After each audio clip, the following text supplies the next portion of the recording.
Buenas tardes, mi nombre es Héctor Fabio Bedoya, soy estudiante de Ingeniería Electrónica de la UNAD Dos Quebradas y el propósito de este video es sustentar y analizar los resultados de la práctica número 3, conservación de la energía mecánica. Como primer punto para el desarrollo de esta práctica se ingresa al link de un simulador con el fin de realizar una exploración en la pista de patinar energía. Allí se ingresa a la pestaña de introducción donde podemos visualizar tres tipos de pista y varios interruptores que sirven como ayuda para visualizar la información resultante una vez se inicia la simulación. El punto para desarrollar es un examen cualitativo del movimiento de la pista parabólica. Entonces, al dar inicio al simulador y poner en movimiento al patinador, desde su máxima altura en la pista parabólica podemos observar inicialmente una máxima energía potencial que al descender va disminuyendo hasta llegar a cero y logrando una energía cinética que aumenta y disminuye al variar la velocidad. Aquí en la práctica, ya una vez el simulador, aquí tenemos tres escenarios. Vamos a utilizar este escenario parabólico y como podemos ver, el patinador mantiene una energía potencial,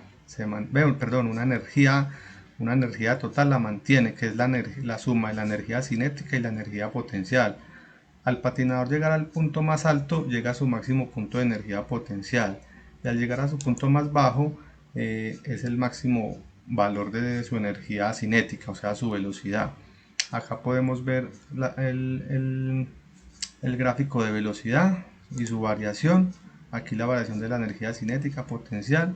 Aquí tienen varias ayudas, que es el reloj de velocidad, la cuadrícula, que es para determinar la altura, los gráficos de barras y el gráfico o torta, que es este que nos indica acá. Como conclusión de esta primera parte del ejercicio, podemos decir que la energía se conserva en un ambiente pues ideal, sin fuerzas que intervengan o disminuyan las fuerzas que actúan sobre él. Para el segundo punto, eh, nos dice que debemos realizar un examen cuantitativo de puntos notables en la pista montaña rusa. Entonces vamos a escoger el escenario de montaña rusa y vamos a quitar estos gráficos de torta que no nos interesa, este gráfico de barras tampoco. Entonces, ¿qué nos pide en esta actividad? Nos pide punto retorno. Las líneas de división horizontales de la cuadrícula marcan altura sobre el terreno. Coloque el punto de referencia del patinador, punto de color rojo que se encuentra en la patineta, justo en medio de los pies del patinador, en el punto donde la línea de altura 1 metro intercepta la pista. Inicie el movimiento a partir de esa posición. Observe el punto máximo de desplazamiento en el extremo derecho del recorrido, punto de retorno. Entonces, ¿qué nos piden aquí? Es hallar, dependiendo de la altura inicial, cuál es la altura de retorno a la que llega el patinador. Entonces arrancamos con la de 1 metro. Recordemos que el primer cuadro nos indica 1 metro y podemos decir que la altura de retorno coincide con la altura inicial. Si lo hacemos para una altura de 2 metros, vamos a observar que igual se mantiene la misma altura, la altura de retorno con la altura inicial, y así sucesivamente hasta llegar a la altura 5 que nos indican en esta tabla. La explicación: los resultados obtenidos nos indican que la altura inicial corresponde en igual magnitud a la altura de retorno, lo que nos da como conclusión que existe una conservación de la energía. Es decir, aquí se mantiene la conservación de la energía, como lo dije anteriormente, en condiciones ideales, sin fuerzas que intervengan sobre la masa que se está desplazando. Para la actividad 3, para la actividad 2 no la realizamos porque no corresponde a mi terminación de número de cédula. Entonces seguimos con la actividad número 3, donde nos dice examen detallado del movimiento en la pista para descenso.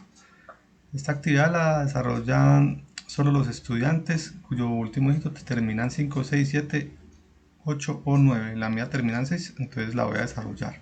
Entonces, como primer punto, ¿qué nos dicen? Se selecciona la masa mínima. la pista de descenso, el punto de partida con una altura de 7 metros y complementamos la siguiente tabla. Es decir, nos dan esta tabla y debemos indicar la velocidad que nos dé según el simulador.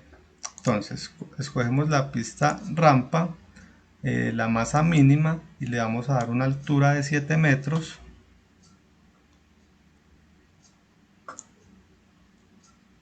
Y ahí nos da el movimiento.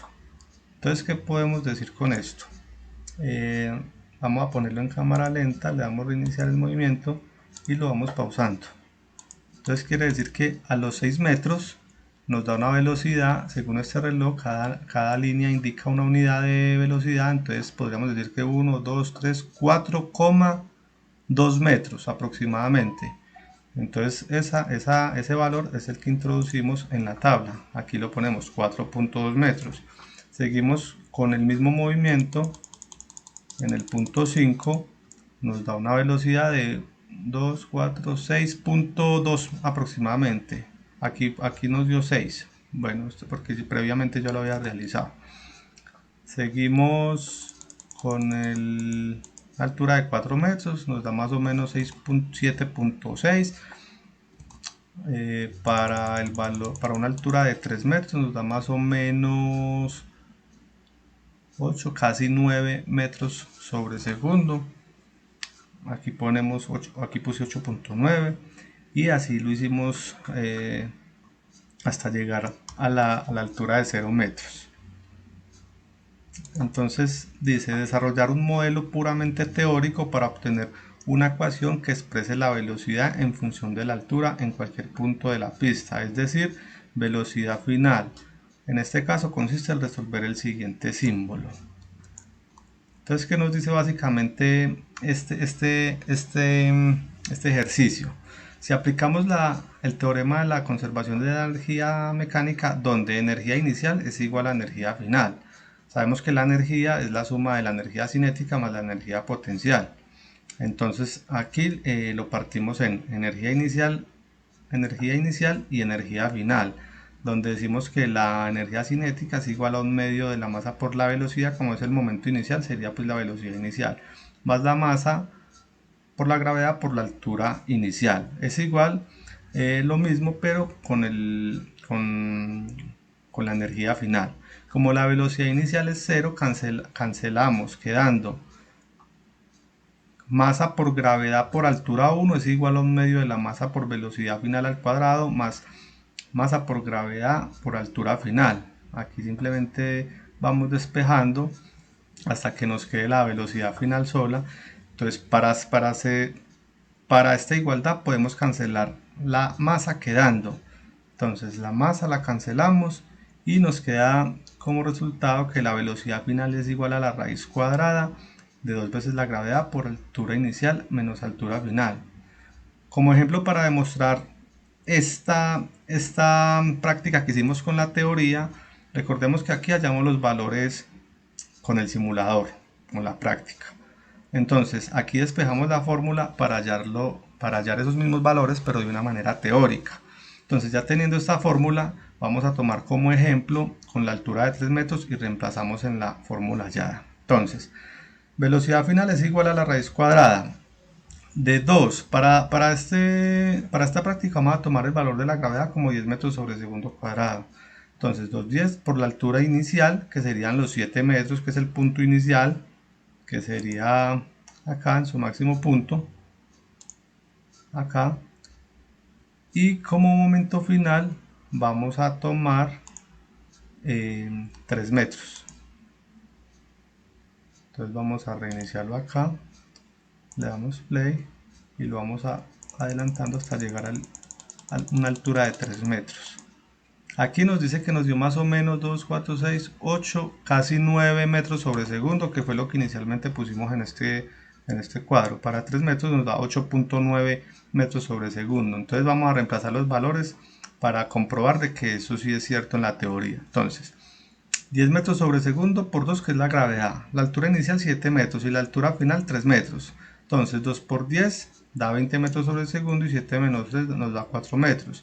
La velocidad final es igual 20 por 480 y la raíz cuadrada 8.94, que es un valor muy aproximado a lo que nos dio en la práctica para esta altura de 3 metros.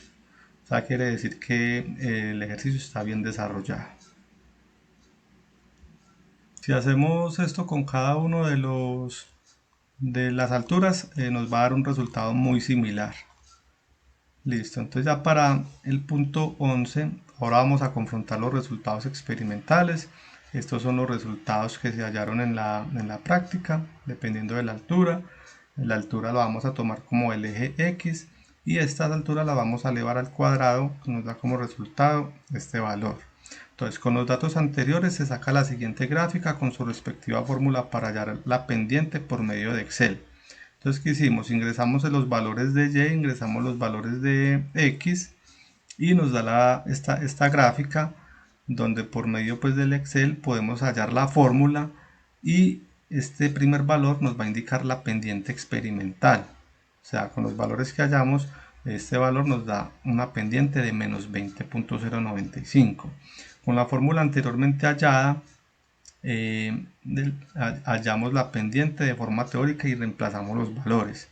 Entonces, con este valor del despeje de la velocidad final, vamos a hallar la pendiente de forma teórica. Entonces, para la forma teórica tenemos que la altura es de 7 metros, que es el punto inicial, y una gravedad de 10 metros sobre segundo cuadrado. Entonces vamos a cambiar, a reemplazar la velocidad final porque Q de Y, pues al ser cuadrática la debemos convertir a una ecuación lineal en términos de Y. Entonces nos quedaría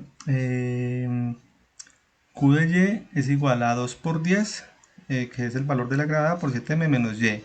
Entonces hacemos esta operación, 2 por 10 nos da 20, por 7 nos da 140 y 2 por 10 nos da 20, por Y nos da menos 20Y. Organizando los valores aquí nos dice que Q es igual a menos 20Y más 140. Eso quiere decir que la pendiente teórica es igual a menos 20. Ya teniendo los datos de la pendiente teórica y la pendiente experimental, vamos a hallar el porcentaje de error con los datos obtenidos. Entonces esto nos dice que el error porcentual es igual a la pendiente teórica menos la pendiente experimental sobre la pendiente teórica por 100. Esto nos da como un resultado un porcentaje de error del 0.47%. Entonces este es el análisis de la relación experimental con la pendiente teórica y el error porcentual. Ya para el último punto nos dice el efecto de masa en el movimiento. Entonces, usando el control deslizante para masa del patinador, ajuste al máximo valor de masa con la misma pista, la de solo descenso. Repita el procedimiento completo en los ítems 10, 11 y 12 para el mismo valor de la posición inicial Y0 igual a 7 metros. Explicar los resultados con base en la teoría. Entonces, ¿qué nos dicen? Vamos a hacer este mismo ejercicio, pero con un valor de masa superior. Y vamos a arrancar a hacer el mismo movimiento desde los 7 metros. Entonces le damos play. Ahí está el movimiento lento.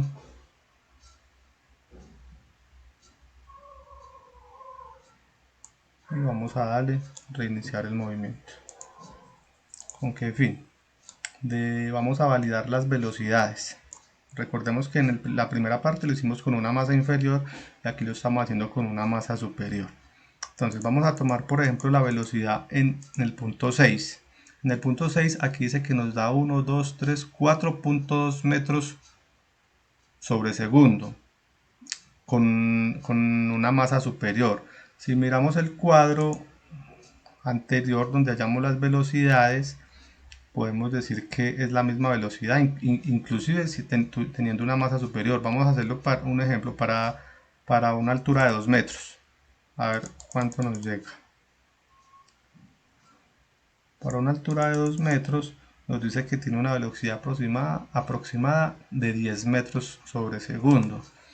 Según el cuadro, con la masa inferior nos da 9.9, o sea, es algo muy similar. Entonces este punto del ejercicio lo que queremos llegar es determinar qué pasa si se varía la masa. Entonces si se varía la masa,